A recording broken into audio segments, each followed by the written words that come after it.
Text of the Month tutorial session. It's lovely to see you all again.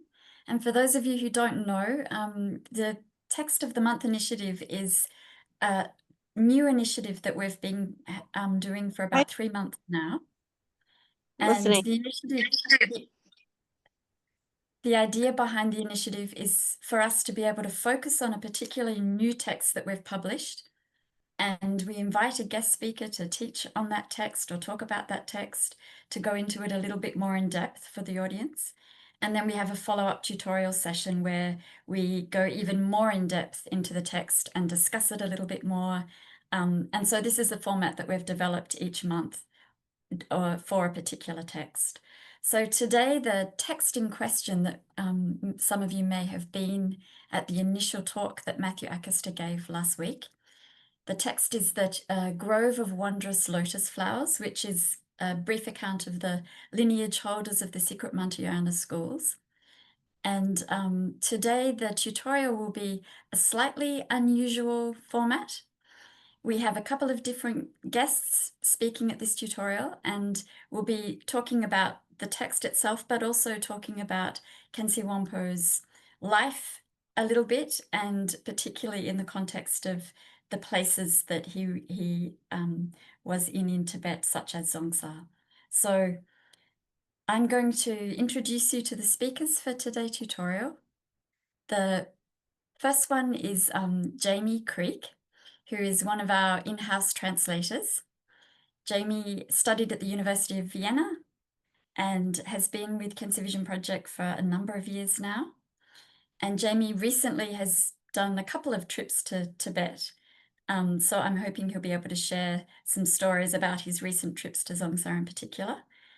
Jamie also was the reviewer of this text for Matthew Akester. So for those of you who don't know, we have quite a complex editorial process, and one of those phases is a review phase, which happens after the translation phase. So Jamie will talk a little bit more about that later. Our second speaker is Alex Gardner, who is on our editorial team. Alex, many of you may know from Treasury of Lives. He's the director and chief editor of Treasury of Lives, and he joined the Khyentse Vision Project team last year as an editor. And Alex was the editor of this text. So it's been really great for this text of the month, where we get to talk to the translator, the reviewer, and the editor, all in a couple of different sessions, to give you an idea of the different kinds of work involved in our processing of a text. And then finally, we have a special guest who is actually not part of the Khyentse Vision Project team, but he is a very good friend of the project, Jampal Senge François, who we give him a very warm welcome here today, because he doesn't usually attend our tutorial sessions as a guest.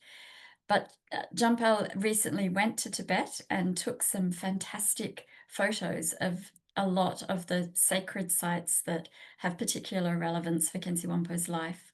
So we felt like it was perfect to invite him to this session to share his recent trip to Tibet and to talk a little bit more about you know, how Dzongsar is at the moment, and some of the spots that he spent time in. So without further ado, I'm going to hand over to Jamie, who I believe is our first speaker.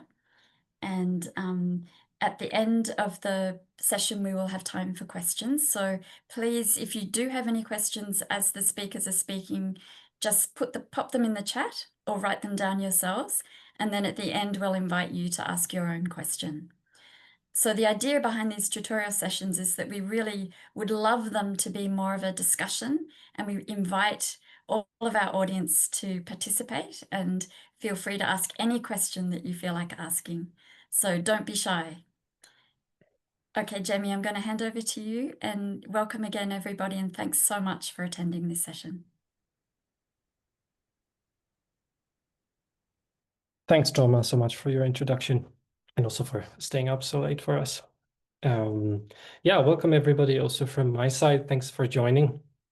For following up on Matthew Akester's presentation last week on Khyentse Wangpo's Denrab, which is his sort of main historical work. Today we're going to speak about how Alex, who edits Matthew's translation, and I, his main reviewer, as Dharma mentioned, dealt with Matthew's translation. So you get a bit of an idea what else is involved and what is going on behind the curtains of KVP in the process of the complex process of bringing a translation to publication. I will first talk a bit about my side of the process, the translation review in general, and the different aspects we pay attention on when reviewing the translation of our colleagues. And I'll try to do so a little bit in the context of Matthew's translation of the Denrab, on which I worked for several months.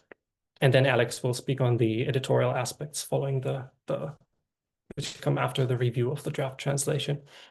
And then in the second half of our session, as Dharma mentioned, our venerable guest speaker, François Jampal Senge, and I will guide you through the sacred sites, the most important sacred sites around Dzongsar Monastery, Khyentse Wangpo's seat in eastern Tibet, and give you a sort of visual tour. François has a strong connection to the Khyentse tradition, and as Dharma said, frequently visits eastern Tibet, so he's quite familiar with the area, and he has supported us a lot by updating us on the current state and developments in the Dzongsar area. And yeah, since we've been in touch quite a lot with him recently, we thought we'll invite him to speak today. So thanks again, François, also from my side for your availability and continuous support of the project. All right, that's the plan for today's session. So let's start with the review process. I'm going to share my screen.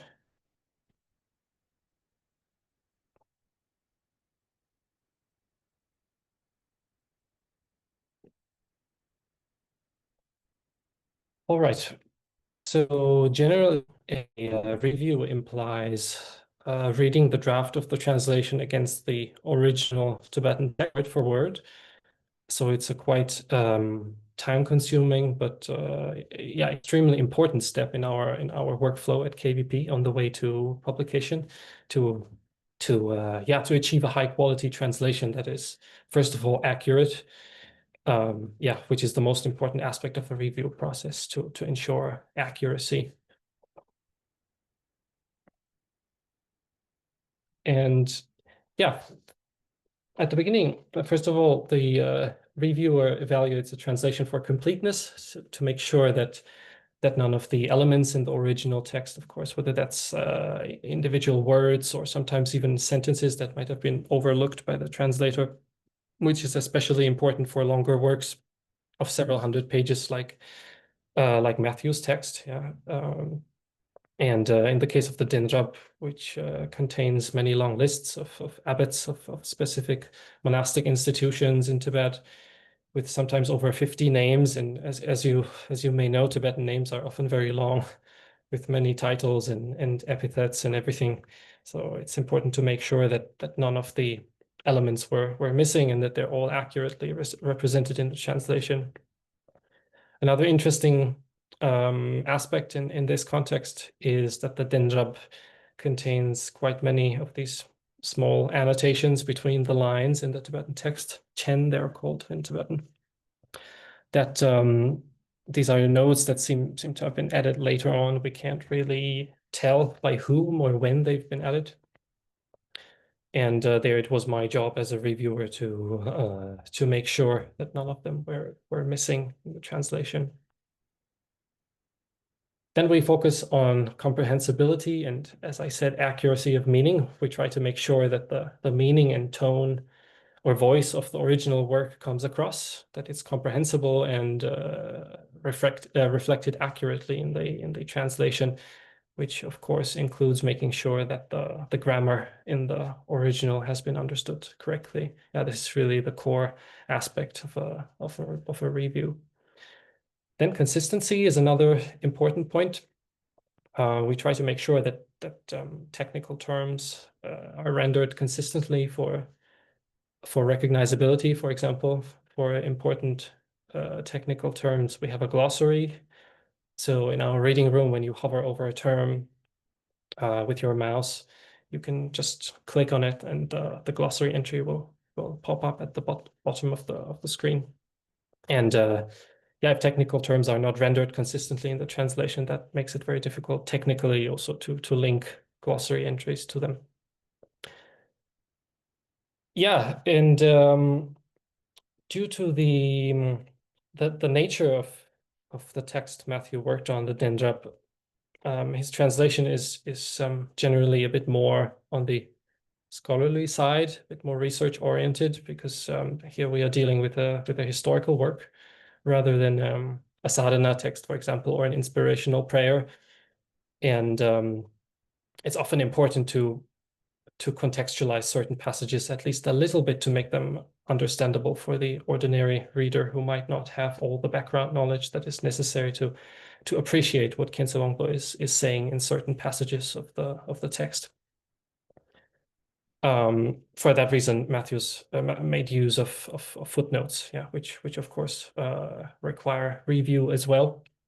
And there it was important, for example, to pay close attention to the correct spelling of the many transliterated terms and names. Yeah, in Tibetan we have the so-called Wiley transliteration system, which in the main body of the translation we don't use. We phoneticize Tibetan personal names and place names and so forth to make our translations more accessible for our readers.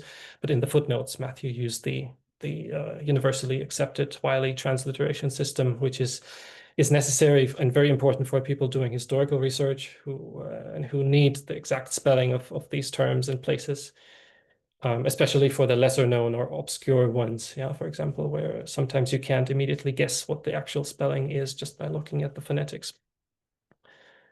Then for me as KVP's catalog curator, I pay specific attention to the title and the colophon of the text.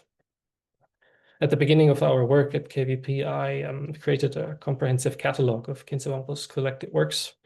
And for that, I translated all of the more than 2,000 text titles in the two collections that we are working on. And for that, we established certain standards, both in terms of format and terminology, and on how we would like to translate and present Tibetan titles. Here, this is the title of Matthew's text in English and Tibetan. As you might know, Tibetan titles usually have a very specific structure, a descriptive part, which tells you what the text is about and which genre or type of text you're dealing with, and then the second part is usually an ornamental image, like here in the case of the Dendrop, it's the grove of wondrous lotus flowers. Here, I would say the grove is an image for the text itself, and then in which you find all these lineage holders, which are like many wondrous lotus flowers. And then, in following the common modern publishing conventions, we decided to turn around the order of the Tibetan, which is very common practice, and put the ornamental title first, followed by the descriptive part in all our publications. Also the Tibetan editors of Khyentse Wangpo's collected works organized the collection according to genres. So you have 11 chapters in his collected works, each dealing with a specific text type. One chapter is on prayers and praises. You have one on sadhana, one on history, and so forth. So when you read through the catalog in the list of Tibetan titles, the structure is always the same. Yeah, it's quite well organized. And I try to make sure that we get something similar in our final translations of the titles. So what I'm saying is that in the first chapter, for example, containing all the supplication prayers, you always have the same structure in the sense in the title that you have first the name of the person or the deity to which the prayer is addressed, then the Tibetan term for supplication, the text genre, and then the ornamental title. And we're trying to do something similar in English. And then finally, the review of the colophon, which is an extremely important and very interesting element of a Tibetan text. Their accuracy is because it is where the author tells us when and where and or and so forth the text was written. So basically everyone who was in one way or involved in the composition of the text. A colophon, maybe I should say this, is the inscription at the end of a text that contains all this information. So what I do is to extract all that data in our database. We're trying to map Khyentse Wangpo's life and create a timeline for when he traveled where, record the places in which he discovered Dharma and composed his works and so forth. And another interesting part of this little side project of KVP is to collect all the epithets or pen names Khyentse Wangpo uses to sign his texts. And we already have a list of over 100 different names he uses.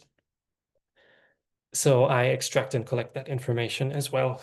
There, it's of course very interesting to see, for example, in which context or even phase of his life he uses which name.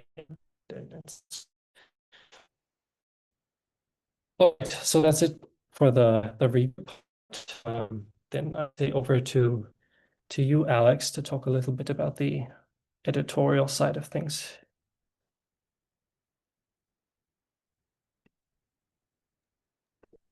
All right, hi everyone. And sorry. Jamie, can you stop sharing your screen so we can spotlight Alex? Yeah. Is it still shared? I stopped sharing. Yeah. Okay. Now it stopped. Thank you, okay. Jamie. Good. Thanks, Jamie, and thanks everyone for joining in.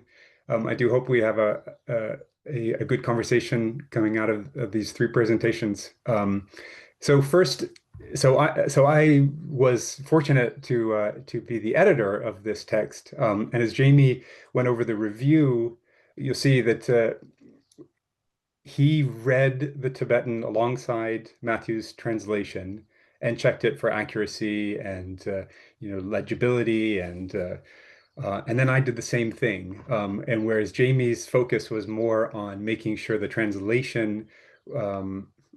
The accuracy of the translation, my focus while doing the same thing was on readability in English, right? I mean, so Matthew does this beautiful translation, but if it's not, if there's strange passages in the English, or if there's a run-on sentence, or if something's spelled wrong, or so I'm there to sort of clean it up at the end. I just, this text is remarkable, and Jamie didn't say this, so I'm going to say it. I encourage you all to read it and to look at it and to listen to Matthew's presentation that he made a couple of days ago. The recording is on, and the link is in the chat. One of the things Matthew says is that this text is remarkable. It's a very important text. And you might start reading it and think, oh my goodness, this is just a long list of names and places, and how can I possibly get through this? Matthew explains why it's important. And it's important because it's a very early statement of Khyentse's Rinme outlook. And Matthew didn't do this and Jamie didn't do this, so I'm going to do it. I'm going to read a paragraph from the translation, the first paragraph in the conclusion. So thus, considering solely the practice of the teachings of the Sugata in the folds of the snowy ranges, the mere names of some of the most famous establishments of the Sangha and their successive lineage holders, source of benefit to living beings, and the manner of their appearance have been mentioned here. It is said, as wisdom is supreme and its foundation is hearing, cherish hearing. And thus a wide study of the masters and the teaching styles of one's own and other traditions is of great importance. Otherwise, there are those who take pride in mastering just their own traditions, who consider all except the lamas and teachings of their own tradition to be devoid of great learning, attainment, or philosophical prowess. And by doing so, instructing others, and by so instructing others, they accumulate the unbearable karma of rejecting the Dharma. Rather, all traditions should be seen as pure. And as Matthew said in his presentation, this is a new thing to do a Denrop like this, to do a history, a presentation of Dharma of all available traditions as equal is remarkable. And so, yes, it's a long list of names, and it's a long list of many names, and that's a fantastic thing because as Matthew explained, Khyentse is saying it's the Rime view, right? It's not us versus them or us and them. It's just us, right? It's a pluralistic presentation of the Dharma in Tibet, and that's spectacular. And so Khyentse, again, as Matthew explained, this is an early presentation of Khyentse's view. This is something he developed as a young man, with incredible inspiration from other lamas, but he developed it himself. And then he went and met Kongtrul, who on his own also came to this view. And the two of them, this is where they bonded. This is where they bonded. This sort of pluralistic, expansive view of the Dharma. So this text is spectacular for its announcement, right? He's not only giving you a lot of information, which is useful to the student, but he's giving you a way to view all that information and through it all of the Dharma. So I really encourage you to listen to Matthew's presentation and to look at the text, to browse through it and to really cherish that first paragraph of the conclusion. All right. So the text. So what does the editor do?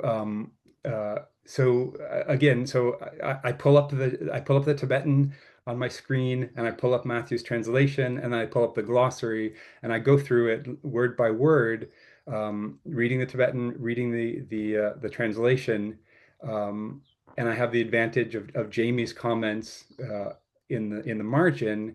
And so there's a bit of a conversation with Matthew, the translation, Jamie, the reviewer, the Tibetan text. And my job really is just to sort of to clean it up after. Matthew is a master translator. He's done this incredible job. Jamie is a very, very skilled reader. He's put fantastic comments in. I really just there to make it clean, So, and then I get to, I'm the next, the editor is the next sort of reviewer of the phonetic system. As Jamie explained, the phonetics not only have to be according to the KVP style, which is designed for readability, right? But also we have to make sure it's consistent, right? I mean, one word can't be spelled one way, the same word can't be spelled multiple ways across the text, because that's just confusing, right? And then, as Jamie said, the system won't be able to tag it easily. So that's one of the advantages of the glossary. I just keep a long list of all the terms that are being translated. And then again, in the same light, we also have to look at, did Matthew translate a term in the same way across, even a great translator like Matthew can, it's easy to put a term in 2 or 3, sometimes different translations. So the editor, as the reviewer as well, but we have to catch that and make sure it's consistent. And then let me talk a little bit about the KVP system of glossary. So you'll notice some names are tagged with glossary entries and others aren't. And that's a let me just pull back the curtain a bit for the KVP process. That's an interesting question. Like, who gets to get tagged? Why Milarepa and Tsongkhapa, but not somebody else, right? What names are tagged for glossary and whatnot? And that's really sort of it's an ongoing conversation. We don't want to inundate the reader with all of these underlines, and it can't just be like a long list of glossary terms. We need the reader to be able to just smoothly flow through the text and get the information as needed.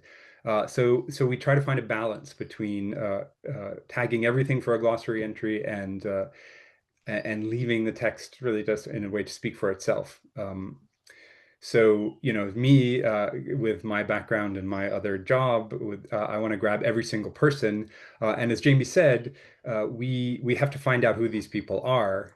Matthew explains many of them in the notes, but many of the others, he just assumes we know who they are. So we have to track them down, figure out who they are. And then if we feel like it's important information for you, the reader, we will either put a glossary or we'll add a note also. So that's something, you know, I would encourage all readers of KVP to consider that. You're an active member of the community. If you see something in KVP and say, hey, what is that? Let the editor know, let KVP know, let you know, write into us and say, hey, could you add that as a glossary? Because that you know, we're here to make sure that you get the full benefit of these texts. Let us know if there's something that isn't, you know, that you need some support and you're not getting. So I would say that. So then, you know, in terms of the process, editing, so after I go through the whole thing and I look at all of these, I clean up the English as best as I can. I try to do it lightly because we want, you know, Matthew is here to sort of let Khyentse's voice come through, but then the translator has a voice as well, so we don't want to dismiss that as well. And then it goes back to Matthew, who then, you know, looks at all of Jamie's comments, looks at all of my comments, accepts, rejects, pushes back. We have a conversation, and then the text gets copied or proofread, and then goes to publication. So, as Jamie said, that there's a lot of sort of hands on the text, supporting each other. We're all working together. It's a very conversational, and you know, I'd say it's a very friendly and very collegial process. So it's a real delight to work on these texts, and it's a delight to work on, be a part of the KVP team. So yeah, I think that's all I have to say about editing.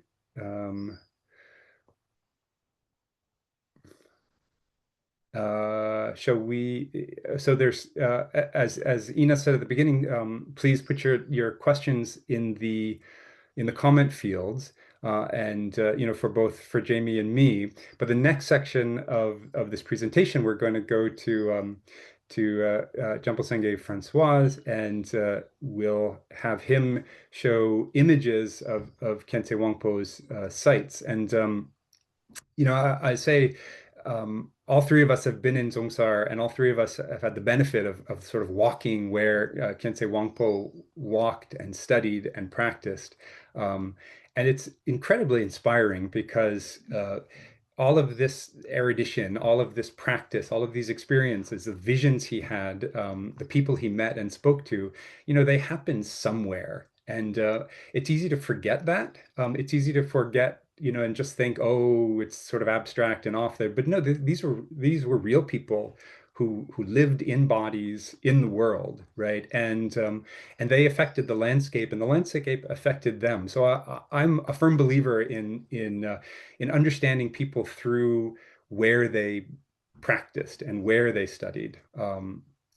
So this is the reason, you know, we wanted to show you these places and talk a little bit about these places, because this is Khyentse Wangpo's home, and these are where he did what he did. So I think it helps understand him better. So Alex, I'm just wondering, should we have some questions on what you and Jamie have presented on so far first before we move on to the next section, just in case they're directly related to the review or editorial phase? Sure, Jamie. Yeah. I actually have a question to get the ball rolling, which I've been meaning to ask both of you and Matthew as well. I imagine in a text like this that with the limited number of Tibetan names, as we all know, you know, Tibetan names tend to repeat endlessly. how many of the names that you came across do you think roughly were you not able to identify accurately? Like, was that a problem? Because I imagine that it must involve a lot of research and a lot of knowledge to be able to know who Khyentse Wangpo is talking about at any given time, and especially when the names are the same.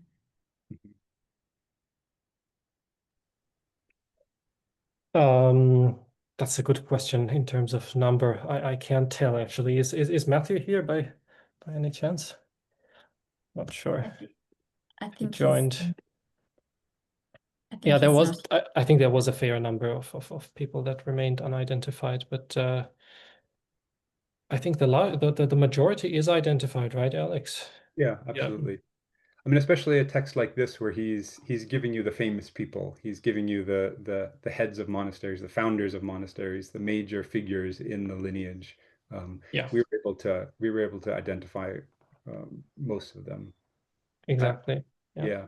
There are definitely other texts in Khyentse's notes. Matthew talks about this in his presentation. There's a whole volume of notes. Khyentse's just reading notes that got published in his collected works. And there's a fair number of people, because he's abbreviating and he's using alternate forms that might not otherwise be known. So, but in this text, I'm pretty sure everyone was identified.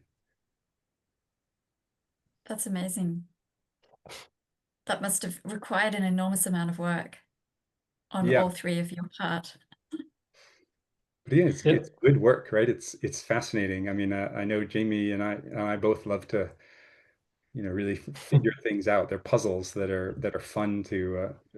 Oh, definitely, yes, and I mean the basis of all this is Matthew's incredible knowledge of Tibetan history and important figures. Yeah, so it's already thanks to him that all these people are identified. And yeah, so wonderful.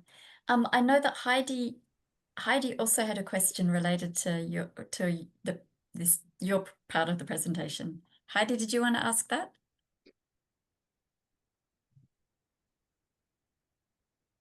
you're muted, Heidi. Oh, you can't unmute? Okay, now I was given the power. I just wondered, of all these many names in this Dharma history, whether any or how many were female. Thank you for asking that, Heidi. I think it's an important question, and I'm really glad you asked it. I think it should be asked in every single presentation of this sort of material. Did he mention the Doji Pommel? I don't know. Jamie, do you remember? The something incarnation line is mentioned. Okay. Yeah. So as Matthew said the other day, that there's the ninth something Doji Pommel was one of his main teachers while he was in central Tibet, and so he mentions her, but other than that, there is Maji Glabdren in the Ju chapter. That one is mentioned. And then Siddha Rajni appears quite a couple of times. It's an Indian yogini, I think. And then, of course, Sorry? Sorry, I'm just jumping in rudely. Yeah. I was going to say any mention of Jomo Memo? No, I don't think so. Right. I don't think she was a sort of involved in any particular institution, so she would maybe not typically appear in a Dendra work like this. Yeah, I mean, often you have of important lamas that the name of the parents are mentioned, and you always have a female figure there as well. If I may, in the short section about Mindroling, the daughter of Terda Klimpa is mentioned, Mincho Padren, because she was extremely important into the maintaining the lineage of Mindroling after both Loshin Dharma Shri and Terda Klimpa died. So she's there. Thanks. Yeah.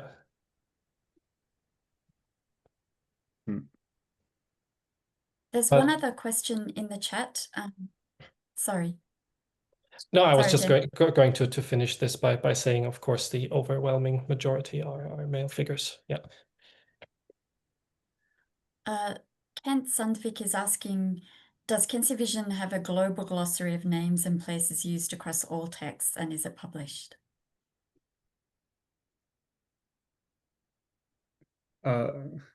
So not yet. We're working on it. It's definitely we're collecting data, and it's going to be published. I think it would be a great service, and so the answer is not yet.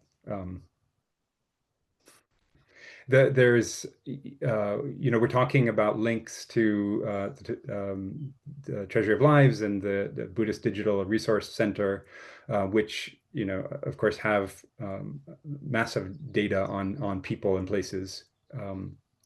So I think there's great opportunity there, and I mean, keep your eyes open. It will definitely happen.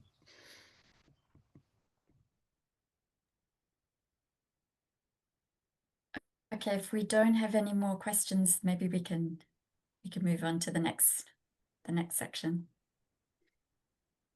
Yes, let's do that. Just briefly going to share my screen again.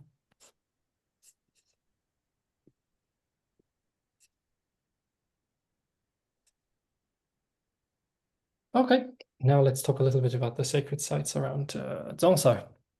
So generally speaking, we are, just to orient ourselves a little bit, we are in the Derge County, which is the part here marked in orange, of the Sichuan province, the historical Kham region of eastern Tibet at the border to the TAR.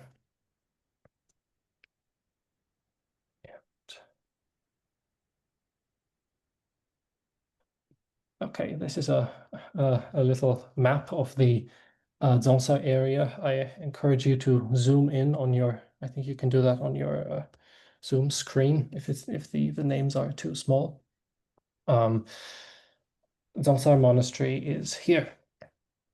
And the first site we are going to talk about is Pema Shelpuk, and which is up here. I'm not sure if you can see my cursor at the top of the screen on the left, towards the left. So Pema Shelpuk is which means something like, some people might know it as the Lotus Crystal Cave in English, and it's a cave in the Jamyang Valley, high above Dzongsar, close to a mountain pass, the Sidu Pass, which leads into the Rongme Valley, where Ganmo Daktsang is located. We're going to speak about that too. And Pema Shelpuk is the corresponding sacred site in Tibet, or the sort of Tibetan spiritual equivalent of the Indian charnel ground, Sosa Dvipa, it's called.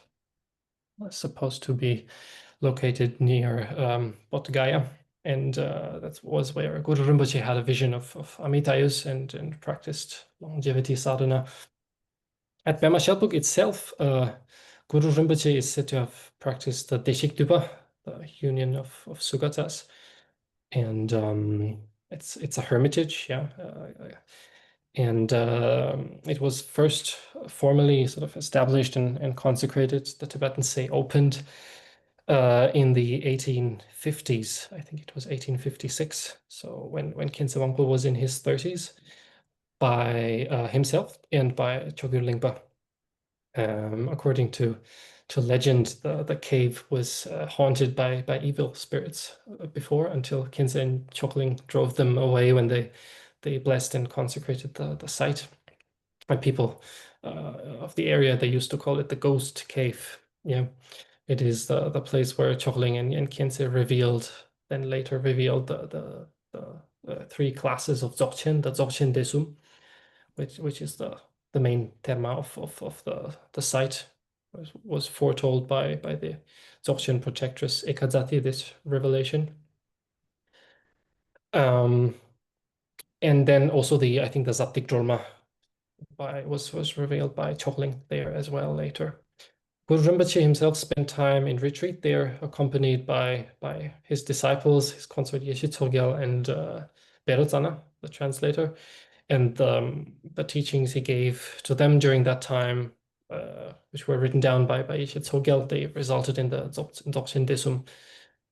I think it's also called the Veroningtik, the heart essence of Berotsana, which just another name for the same cycle, which Khyentse and Chokling later revealed there, mostly Chogyolingpa actually. All right, François, please tell us a little bit about your experience at Pema Shalpuk, how you got there and how it was for you. Thank you, Jamie. Yeah, I was fortunate enough to travel in that part of Tibet, in Sichuan. It's actually much easier to travel there than in central Tibet, what is called the Tibetan Autonomous Region, for which you need a special permit in addition to the standard Chinese visa. Whereas all the part east of Dege in Sichuan, you can access there with just a Chinese tourist visa. So you can fly to Chengdu, which is like the nearest big city, and then 1 or 2 days later, if you would take the car, or even these days you can fly, you can be in Dzongsar, and if you fly in 1 day. And I was thinking of, since Jimmy already mentioned the name, we'll just quickly show you 3 people that you will hear a lot about today. So this is Jamyang Khyentse Wangpo. This is Chamgun Kongtrul Lodro Taye, and Chogyal Lingpa. I guess most of you are familiar with those names and know that they worked extremely closely, being teacher and student of each other and revealing termas together.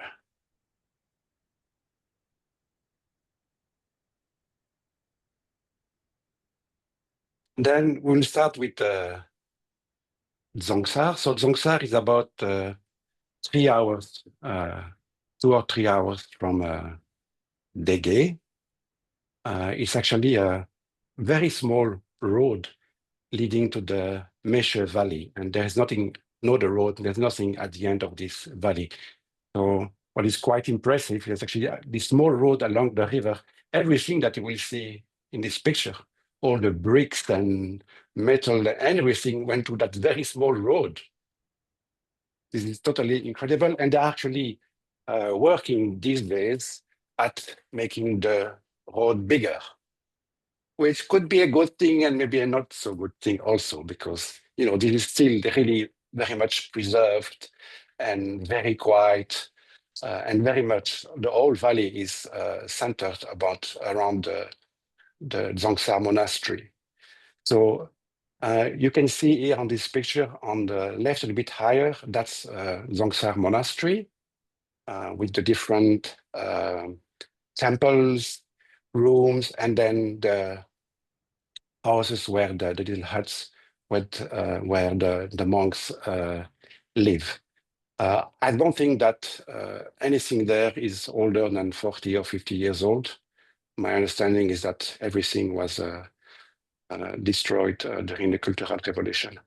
And then on the right-hand side, a little bit lower, you can see this place where the actual Shedra is now, the Shedra that was initially founded by the second Khyentse, Chökyi Lodro. And next to it, really on the right, you can see a new building. They are building a new Shedra. So this picture is a bit of a close-up. So this is mostly the monastery. And you can see all those red, white, and black stripes on the houses of the monks. And this is really typical of the Sakya monasteries. That's all when when you travel there in the area and you see monasteries everywhere. Every time you see those stripes of red, white, and black, this is a Sakya monastery. And this is a close-up of the Shedra. So in the middle of the picture, you can see the big red temple. That's the main classroom. Then on the left, you have the houses where the monks, some of the monks live. And then on the right, a bit higher, you can see the construction of the new Shedra. This is just when you are about to enter the Shedra, and you have a view on the monastery and the little huts where the monks live. This is the courtyard of the Shedra with the monks debating. Monks are coming from quite far and many different monasteries to study in Dzongsar, where they study quite a lot. I think it's about 15 years that they can spend there at the Shedra. And you can see that actually the monks, they don't all have the same type of robes, and they're folding the robes a little bit differently because they're all coming from different tradition and different monastery where they dress a little bit differently. So this is the altitude at the Shedra, at the valley. So that's about a little bit less than 12,000 feet. That is meters, a bit above that, 12,000 feet. And this is the view from the monastery. We can see the whole valley extending. And then in the lower left part of the picture, you can see the Shedra with some monks in the courtyard. And then a bit higher, the buildings for the new Shedra. I was not given any time frame about the development. And I must say also that my Tibetan language is a little bit limited.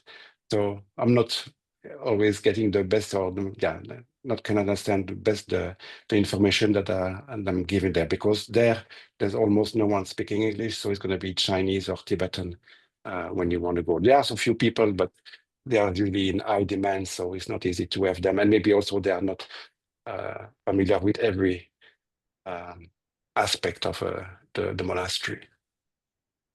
This is a little bit close up of the map that Jamie just showed you. So in the middle, you have the Dzongsar Monastery and the Dzongsar Khyentse Buddhist Institute. That's the Shedra. And then we're going to visit first this Zamlang Pema Shelpuk on the top left. And you can see there are two, it used to be trails, but now it's two roads, actually. I mean, one road leading to Pema Shelpuk. I think it's less than 10 years old, that road that leads now to Pema Shelpuk. Not so long ago, you had to walk there, or maybe do that on a horseback. So here is Pema Shelpuk. So top left again.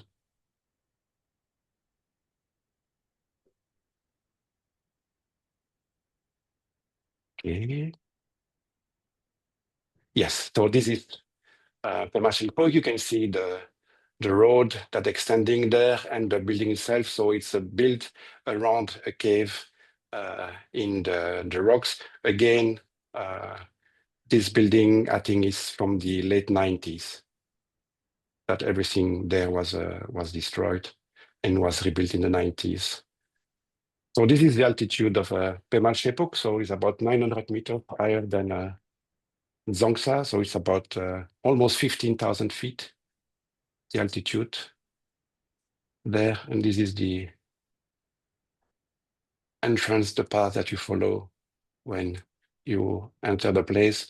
And, you know, this place and the other place that we're going to visit today, as Jamie said, you know, you read about them sometime in the colophon of the practices, or this was written, or this was discovered at this place. And it's always very special when you go there and then, oh, this is where that happened. And then maybe later you're going to read one of the biographies of Khyentse Wangpo, of Jamyang Khyentse Wangpo, or of Chogyam Lingpa, and then they're going to speak about different places. And this, oh, I went there, oh, this is, and maybe next time I'll have to find where that place is.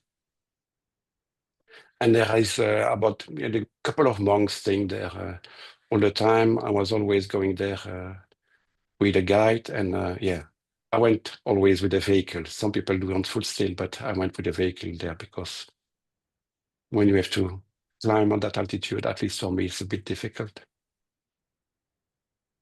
This is a panoramic view of what you can see from Pema Shelpuk. You can see the road on the left and the hills.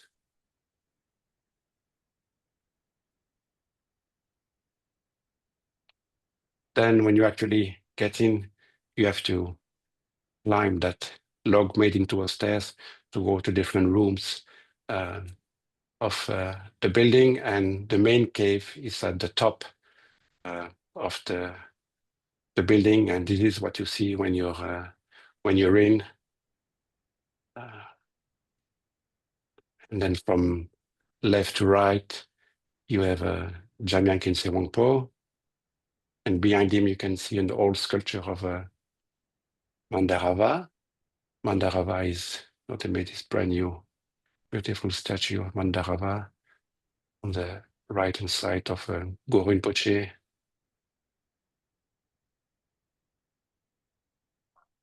Then Yeshe Tsogyal and Khyentse Chekilodro with Mandarava behind him. Sorry, Yeshe Tsogyal. And this is next to the main Go Rinpoche cave. There is a smaller cave of Yeshe Tsogyal, where Yeshe Tsogyal stayed. A little bit smaller. You can see on the left-hand side, on the rocks, on the caves, the self-appearing letters. And then the main statue of Yeshe Tsogyal in the cave. Another one, very recent, made according very old and traditional ways of doing statues. And this is the resident Lama in Pema Shelpuk, and two younger monks from the Dzongsar Shedra that they came to visit him to request a lung. So he's giving them a lung, and you can see in front of him is electric oven, and where he can cook and have water. So there is electricity now and water. They have to go to a stream a bit nearby, but electricity is reaching there. And this is about 300 meters below Pema Shelpuk. This is the place that is associated with Berotsana, who also spent time there. So it's not really a cave. You have these trees and some many stones and a stupa nearby, but this is the place connected to Berotsana. So that's for Pema Shelpuk, and then I will give it back to Jamie for the talk about Ome Kamokatsang. Yes, thanks, François. Maybe I'll share the map again just to.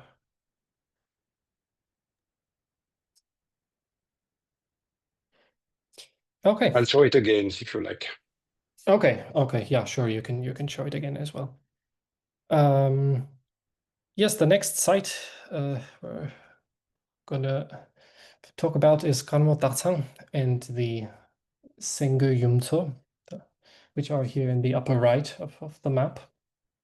Kanmo Tartsang is the tiger's lair in English, or sometimes people say tiger's nest as well. It is a hermitage in the upper Zhongme Valley, which is a tributary that joins the main Meshu Valley below Dzongsar Monastery. And you can get there in two ways. Either you follow the Meshu Valley and then you turn left into Zhongme, or you cross the pass above Pema Shelpuk, which is a bit more difficult, what François just showed us, and then approach it from above. Yeah, Kanmo Tartsang is counted as one of 13 sanctuaries, sacred places in Tibet with the name Tartsang, where Guru Rinpoche manifested in the wrathful form of Dorje Tolle to subdue the local spirits and to conceal treasures, the Dharma.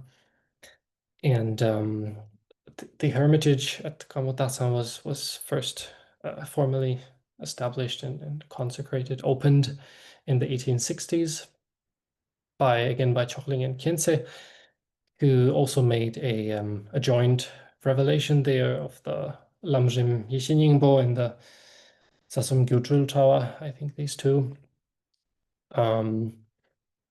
which they did at Gamotatsa and at the nearby lake, which is some meters above the hermitage, the lion turquoise lake, Senge Yumto, at an altitude of, I think it's 4,700 meters. François, please correct me if I'm wrong. Mipam Rinpoche spent, I think, 13 years there in retreat at Gamotatsa. And also Loter Wangpo, one of Khyentse Wangpo's most important Sakya disciples, he stayed there for a couple of years. Chökyi Lodro, Khyentse Wangpo's reincarnation, I think he enlarged the site in the 30s of the last century and founded a proper drupja, a proper retreat center there. And still today, of course, monks of the Shedra of Dzongsar, the Kamje Shedra, the philosophical college that we just saw in one of the photos below the Dzongsar monastery, they use the hermitage for their retreats. Okay, François, please.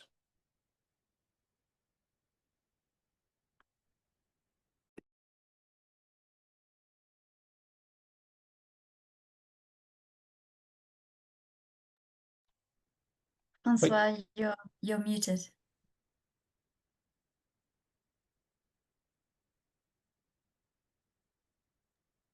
And I'm back. Sorry for that. Oh, Dzongsar Monastery in the middle and top right, Rome Kamokatang. And this is the view of the Hermitage from the close. With on more or less on the top is where Mipam Rinpoche's cave used to be. He spent 13 years there, and this is the main pilgrimage site in Gamotaksang.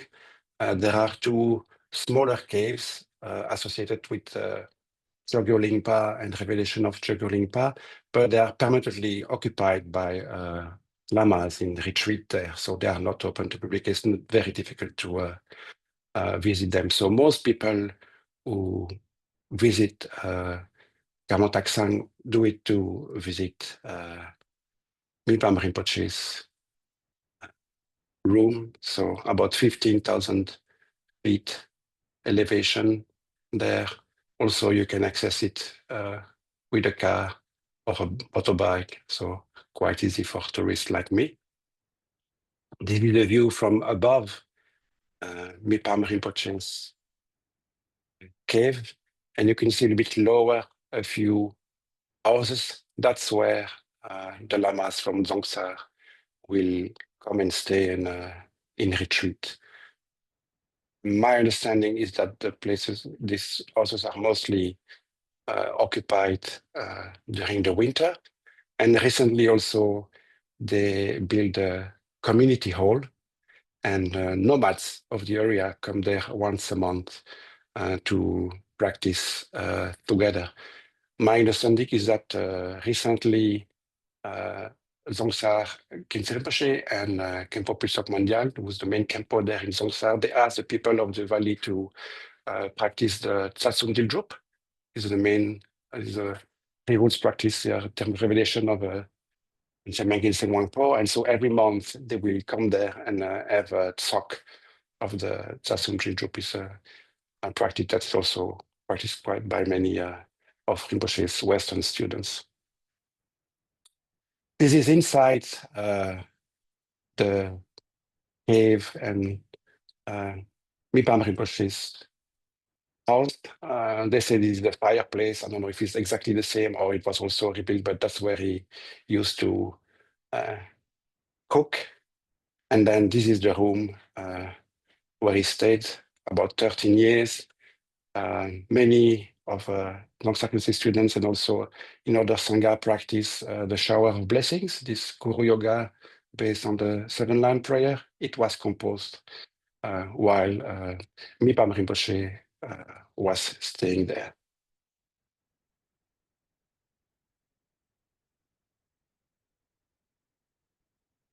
And Dzongsar Khyentse is always featured quite a lot in those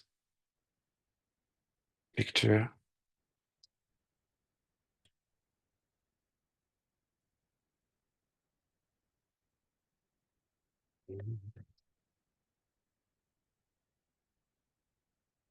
Maybe that's no problem, technical problem.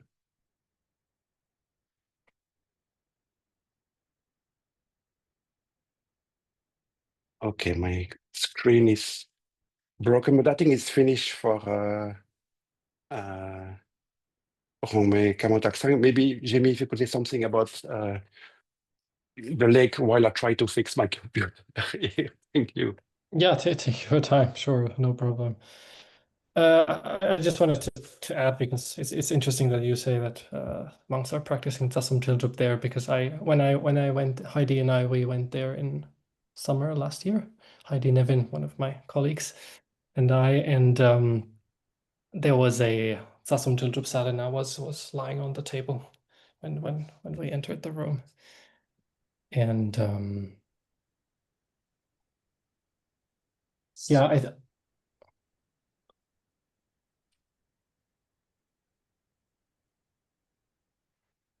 yeah, the first time I went there, I walked from Dzongsar Monastery, actually following the river and then turning left into the Rongmei Valley, which is a very beautiful hike. It takes about a day to get there if you start in the morning, I think, and first you have that relatively open valley, and then it gets narrower and narrower, and you walk through these incredible forests. While we're waiting for the computer to fix, there's a spectacular painting of the opening of Rongmei that Matthew's translation of Kongtrul's biography of Khyentse Wangpo, he's got an image of it, and then on the back of it, Chögyal Lingpa composed an account of all the different steps. I mean, they were there for about 2 weeks. The king of Dege came. I mean, it was a really spectacular, a huge ceremony in which they opened and revealed treasure. They were up there, like, they sent people up ladders with axes to open up caves, and they used to, I think they used fire at one point, and it's all really illustrated in an amazing way. I think the new edition of the biography uses it as its cover, but it's fully reproduced inside of Matthew's translation. So as long with that on the back of it, in someone's handwriting, probably not Chögyal Lingpa, but is an account of everything that's going on there. And so there's Chögyal Lingpa is there. His wife is there as well as one of his sons, which I think it's an incredibly important painting, for many reasons. But that, to have a female practitioner depicted, I mean, she's pretty much written out of the literature. You have to really dig for signs of her, but there she is, right in the center, prominently displayed, because she's a practitioner, right? And here the traditions can't ignore her. She was key to that to that event. So I think it's great to see that. And then on the back side, you have Chögyal Lingpa's own description of it, which he wrote no more than, if not, I mean, this was 1966. He died, or sorry, 1866. He died in 1870. So he wrote it within a year or two of the event. So it's very fresh and very really exciting. So, and Matthew has that translated also in his biography of in his translation of Kongtrul's biography of Khyentse Wangpo.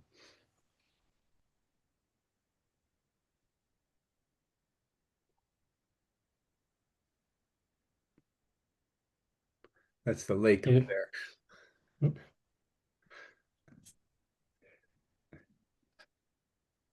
What's cool about this, what's going on here is they're subduing the Naga of the lake, and there's all sorts of different accounts of this event. Some of them in which Khyentse Wangpo gets really wrathful and he scolds Chögyal Lingpa for running away. Like suddenly they're up there at the lake, they're doing practice in these old huts, and then suddenly the lake starts to boil and people say, ah, Naga, and Chögyal Lingpa is afraid originally, and Khyentse Wangpo basically sort of slaps him in the face and say, you are the representative of Guru Rinpoche, get a hold of yourself. And so Chögyal Lingpa sits down in the lake and does this Naga subjugating practice, at which point all this gold appears, and it's very cool. At one point in one of the narratives, which is again depicted here, he sends some of his attendants to go to point sticks into the lake, but not to look at the Naga, because then the Naga would get angry. So they have to like keep their heads turned away from the lake, and they put the stick in, and they're trying to fish out the treasure casket, and they're having a really hard time of it, obviously, because they're not looking. It's a really fun and exciting and really an amazing event, and hopefully we get the photographs. I lost all of my photographs, so I'm really looking forward to seeing them. Alex, I just wanted to jump in and say we should add this to our list of things to do for the project, to do an animated story based on this picture where we go through every bit of this Tema revelation and point to the images as it's happening. What a great idea.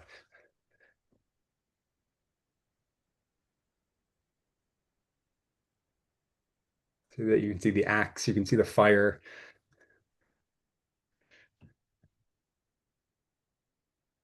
Yeah, there's a very nice story behind this one as well. I think they were digging to the stone, and then at some point they found this Vajra here, and that they just sort of left sticking out halfway so people could come and see that this is an authentic treasure revelation. And then of course everyone was overwhelmed by what was going on, and people having incredible faith and devotion for Chögyal Lingpa and Khyentse Wangpo. This is one of the caves at Kanmo Datsang, I think. Yeah, the Tsogyal cave.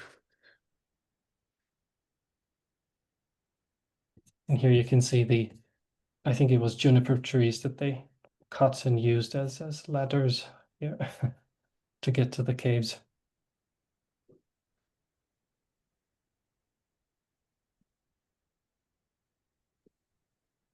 So François is back, right? Great. But he can unmute himself and continue the presentation. Yeah, you just need to make me co-host again so I can share my screen. Thank you.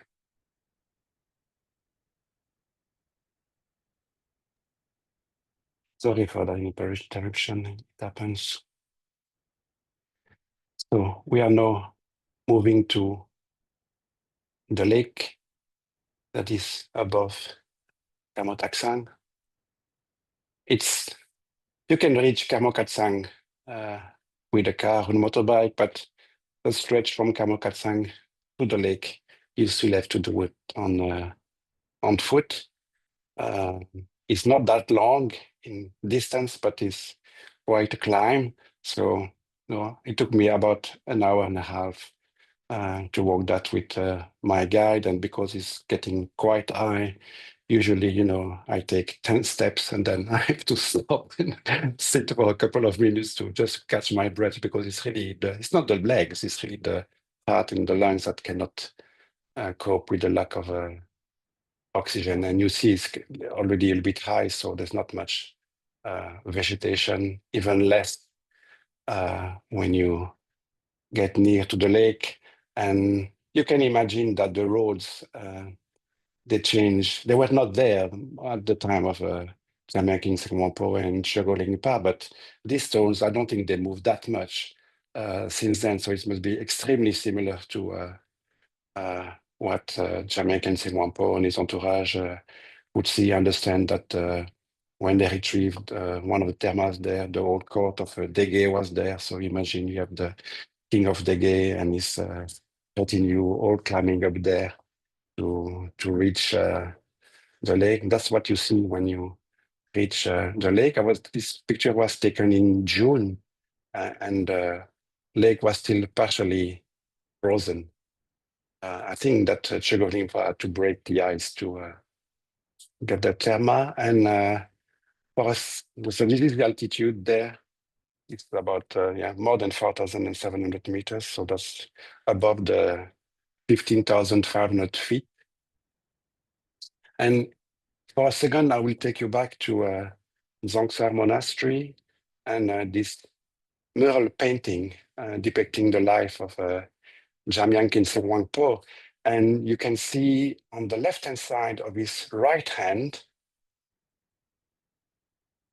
I will zoom in now, and this is painting telling the story about Jamyang Khyentse Wangpo retrieving the therma from the lake.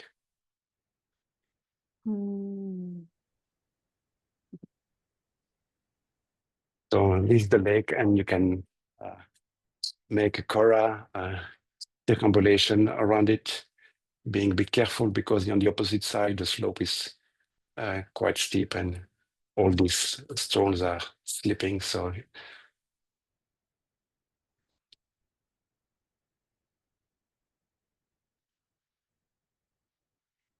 yeah, I'll leave you with the view. I think there's not much to say.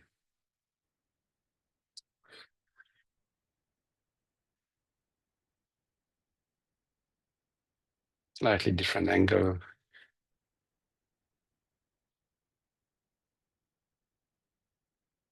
By September, when I was also there in September, there was no ice left. So sometime in the summer, the ice is completely gone. This is really near the water. My guide.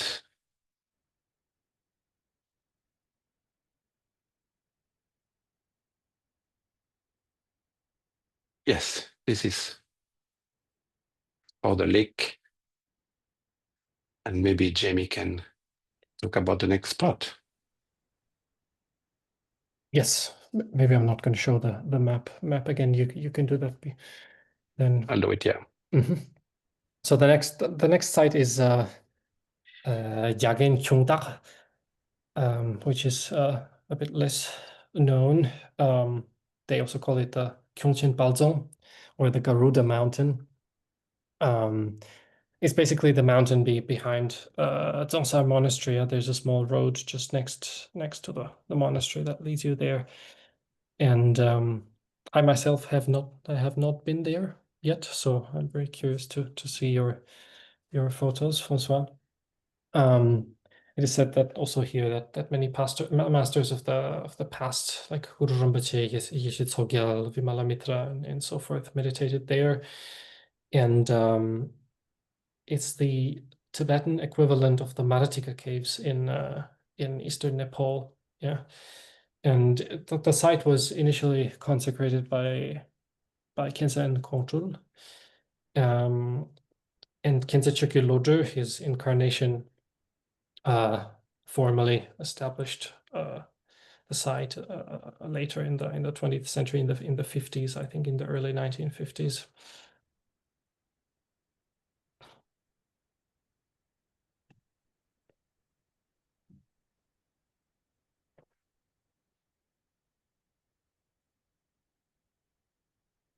Okay, then let's go to my pictures.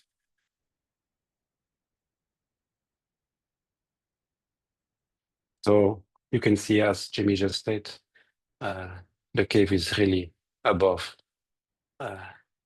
Dzongsar Monastery. There is a little road that leads there. You cannot go there with a car. You can do most of the climb on a bike or walk. So I was lucky enough to do it on the bike. And then the last part of the walk, you have to do it on foot. And while we were there on the way up, we saw those bear paw mark on the road. So there are many bears in that area, and most of the places will be surrounded by barbed wire to keep the bears away. So this is compared to my foot, the size of the bear prints. So my guide was a little bit worried on that day, because this is, you know, this from one room there. This is the damage that the bear can do. Is this is a community room a bit lower than the cave itself. So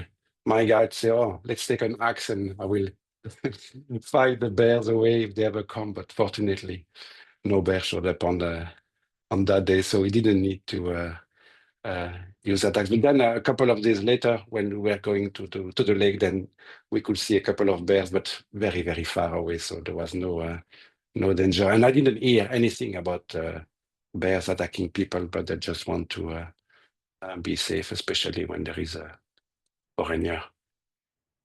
So this is from a distance. This is the site with, I hope you can see it clearly in the center of the screen on the edge of the cliff. You can see on the left, there is the main cave, and then on the right-hand side, there is another cave. So as I was explaining, a lot of barbed wire, and, you know, there's a sign in Tibetan say, please close the door, and because they really want to avoid bears getting into the cave and destroying everything. So I guess if they do it, is that because they had occasions where it happened. So this is really like entering some kind of military zone. The altitude there, about 14,000 feet. And this is the view you have from the cave, and bit valley in the river in the center, and it really leads to Dzongsar monastery. You might see a little red dot, and the monastery is actually on the hill opposite of that red dot. This is the entrance of the main cave. So where it was said that Jamyang Khyentse Wangpo and Secret Mantrayāna spent quite a lot of time. And then, as I explained before, everything that you have there has to come on foot. So on the same day, there was this guy who was bringing a new table to put into the cave, and he had to carry it on his back for the last section of the climb. And you can see at this site, it's not the easiest thing to do.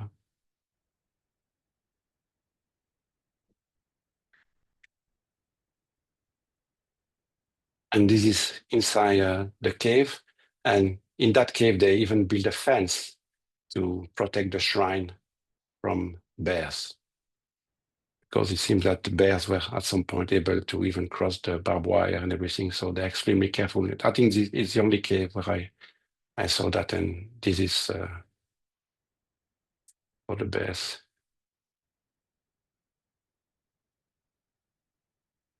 And it was really sweet to see the guy breaking the table, and my guide, as soon as they come in the cave, they went to fetch water, and they replaced all the water offerings, and really took care of and again, you can see the same statue than in Pemal Shelpuk. So on the left is Jamyang Khyentse Wangpo, then Guru Rinpoche, and then Samanche Seche Kilodro. And this is a smaller cave with this very nice statue of Guru Rinpoche and Mandarava and Yeshe Tsogyal. And on the left, of course, Dzongsar Khyentse, and on the right, that's Khenpo Punsok Namgyal, the main Khenpo now in Dzongsar Monastery. Yeah, and this concludes my series of pictures for this time. So I don't know if Alex or Jimmy would like to add anything.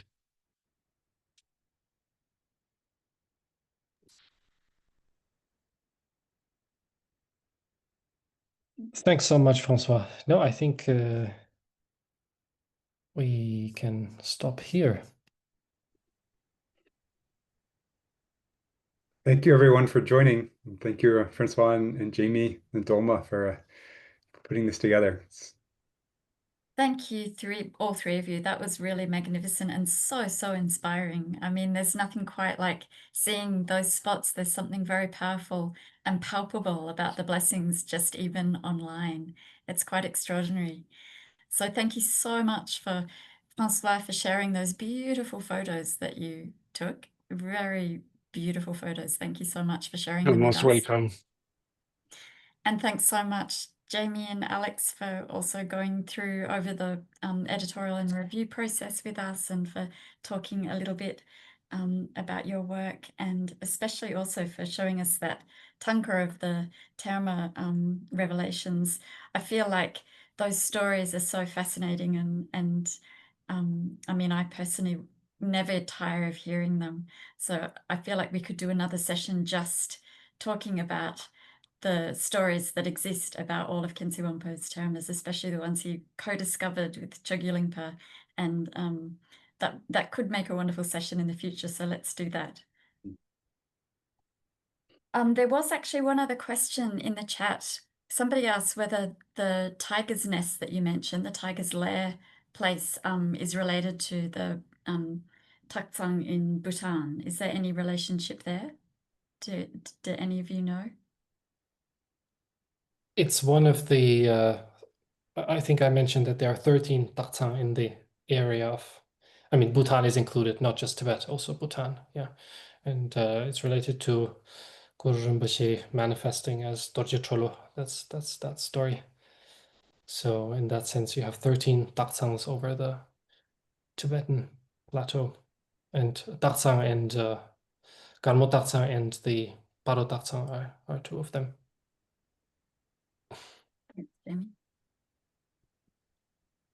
Before we wrap up, are there any other questions from anybody in the audience? If not, then we'll wrap it up. And again, thanks so much, all three of you. That was really, really wonderful. Thanks for your time and energy and for the work that you do. And I really hope and pray that more of us get the opportunity to go to those wonderful places and be in the spots that Khyentse Wangpo walked. So thanks everybody for joining. We will have another text of the month next month, so check our social media to find out what that will be. We will also send out newsletters closer to the time. So if you haven't signed up to our newsletter, please do so. It's probably the best way to keep in touch with what we're doing in terms of the Text of the Month initiative. And see you next time. Thanks so much for joining. Thanks, everyone. Thank you. Bye. Thank you. Bye-bye. Thank you.